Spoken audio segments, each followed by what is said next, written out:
Africité 2018, Marrakech s'ouvre aux cités africaines et offre son hospitalité.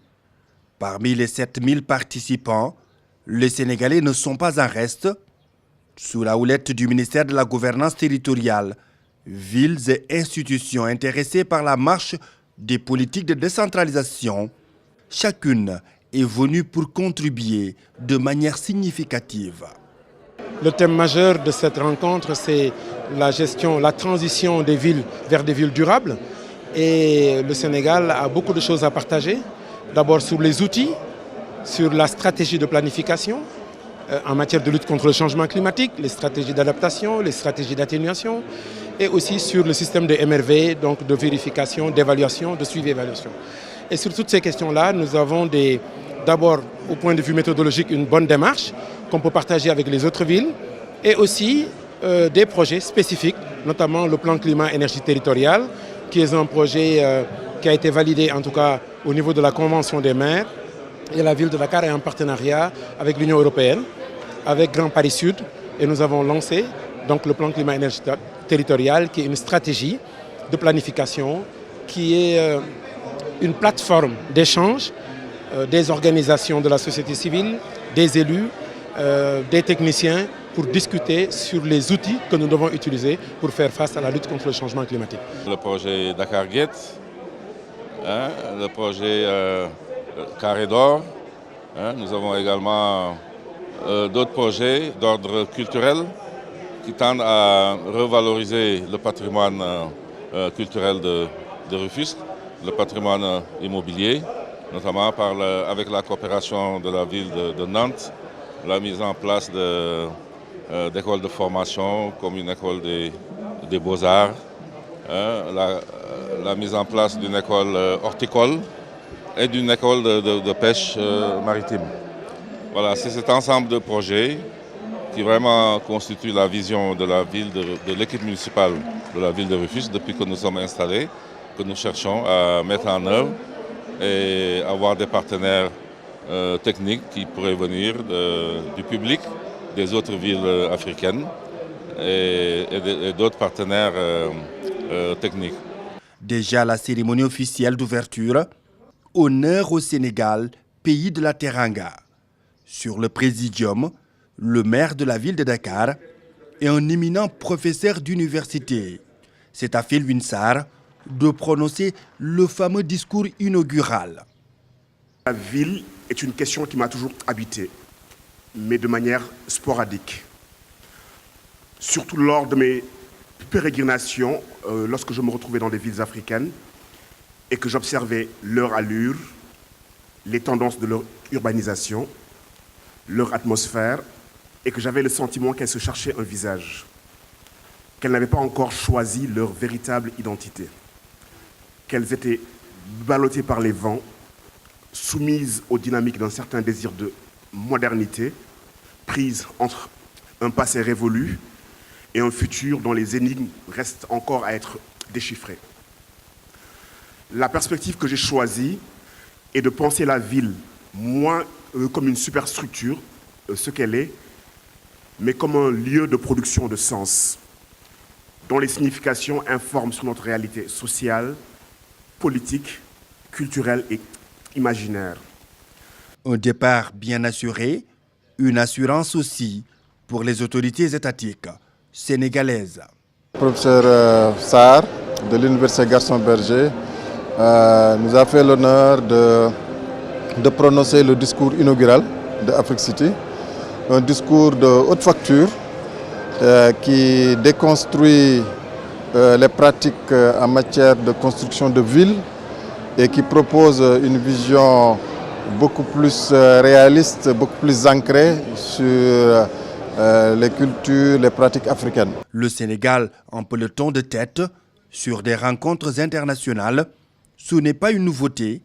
Pour Africité, la présence sénégalaise remonte au lancement de l'initiative. Entre cette rencontre internationale de grande envergure et notre pays, c'est une longue histoire. Aujourd'hui, nous sommes en train de réfléchir sur la transition vers des villes et des territoires durables. On veut replacer les villes et les territoires dans ces défis-là pour voir quelle est la contribution des villes, de nos villes et de nos territoires. Et ça confirme un peu ce que nous avons au Sénégal comme transition à travers le plan Sénégal émergent. C'est ça qui mobilise, c'est le développement du continent. Et le Sénégal vient pour apporter sa contribution à travers tous les acteurs, je peux dire, de la décentralisation, de l'aménagement du territoire. Et nous espérons que le Sénégal va apporter une très grande contribution, eu égard un peu à tout ce qui se fait dans le sens vraiment de la conduite du développement dans notre pays. Vous savez quand même qu'on a eu une trajectoire de croissance de 7%. Et on voit que l'agriculture occupe une bonne place, 16%. Et l'agriculture se développe au sein de nos territoires. Donc il s'agit vraiment de venir apporter la contribution sénégalaise à ce grand sommet qui est organisé de surcroît par un pays frère, le Maroc. De belles initiatives et de belles perspectives. Au stand Sénégal, les visiteurs ont droit à des explications bien fondées sur la marche résolue de notre pays vers l'émergence. Nous sommes venus en fait pour vendre la destination de Diamniadio parce qu'en fait nous sommes en train de développer 2 pôles urbains. Le pôle urbain de Diamniadio qui est dans sa phase opérationnelle. Déjà les gens sont sur place, ils sont en train de travailler. On va également bientôt lancer le pôle du Lac Rose. Si à Diamniadio nous sommes à 1644 hectares, le pôle du Lac Rose va occuper 7000 hectares. Ici encore, c'est le Sénégal en action. Cette assemblée se penche sur une question cruciale. Notre pays aborde avec sérénité la question climat, ses enjeux et sa prise en charge dans les politiques de décentralisation. Pour le monde, c'est une politique de développement durable, adossée à une résilience, des politiques de résilience, pour que les populations vivent mieux, s'éduquent mieux, se soignent mieux. Parce que c'est des questions de survie. Les changements climatiques ont produit des effets néfastes pour l'ensemble du monde. Et chaque pays doit contribuer, ce qu'on appelle la contribution déterminée nationale.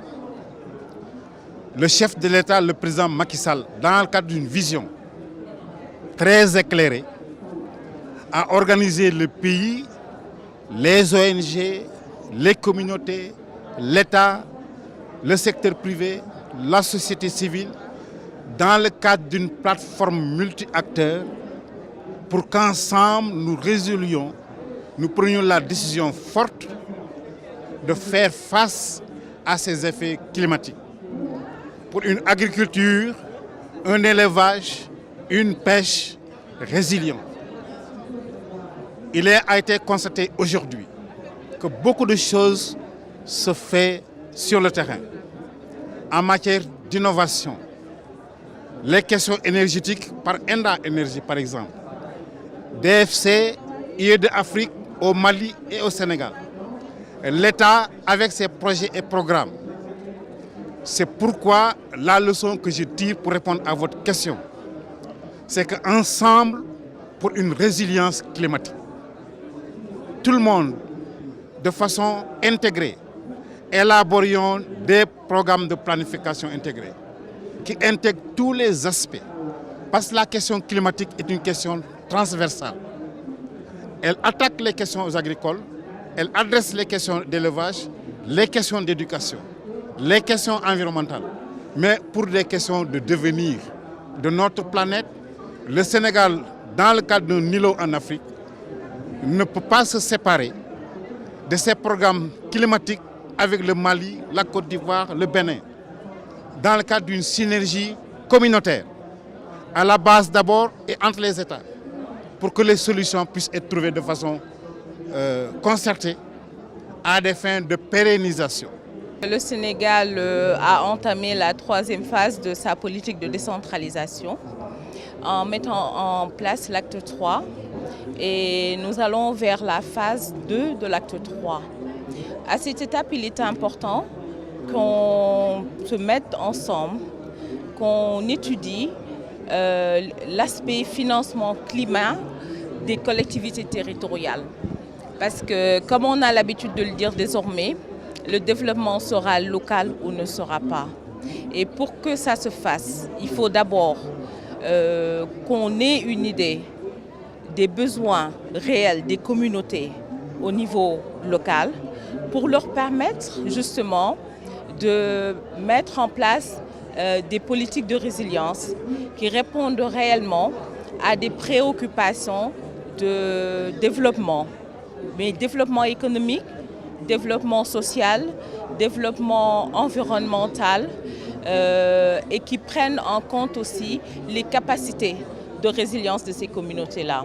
Et il était important dans ce sens aussi qu'on essaie d'identifier les différentes niches de sources de financement qui existent, que ce soit au niveau local, au niveau national, au niveau international, et que les États centraux prennent conscience de cet aspect primordial que la résilience, mais aussi le développement et la prise en compte des effets pervers des changements climatiques sur les communautés ne pourra se faire que si les financements nécessaires à cela sont disponibles. Et pour ça, il faut mettre en place des mécanismes ou aller trouver les mécanismes déjà existants et en faire bénéficier les communautés au niveau local. Le clou de l'événement, c'est l'Assemblée générale des cités et gouvernements locaux unis d'Afrique.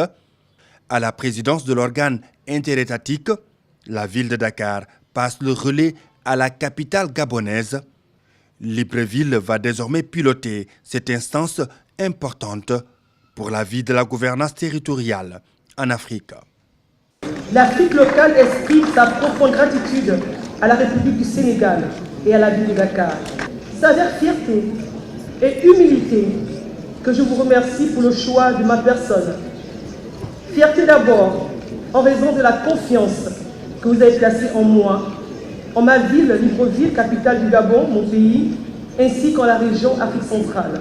Fierté enfin d'être la première femme à accéder à cette fonction et d'être ainsi l'illustration parfaite d'un leadership féminin plus affirmé au sein de notre institution. À tous ces programmes s'ajoutent des rencontres B2B, des forats, des réunions et conférences pour améliorer la marche des cités africaines. Ici, par exemple, la reine Mariam, sœur du roi Mohamed VI, préside le lancement de la campagne qui vise 0 enfant dans nos rues, un moment de plaidoyer pour la cause de l'enfant africain.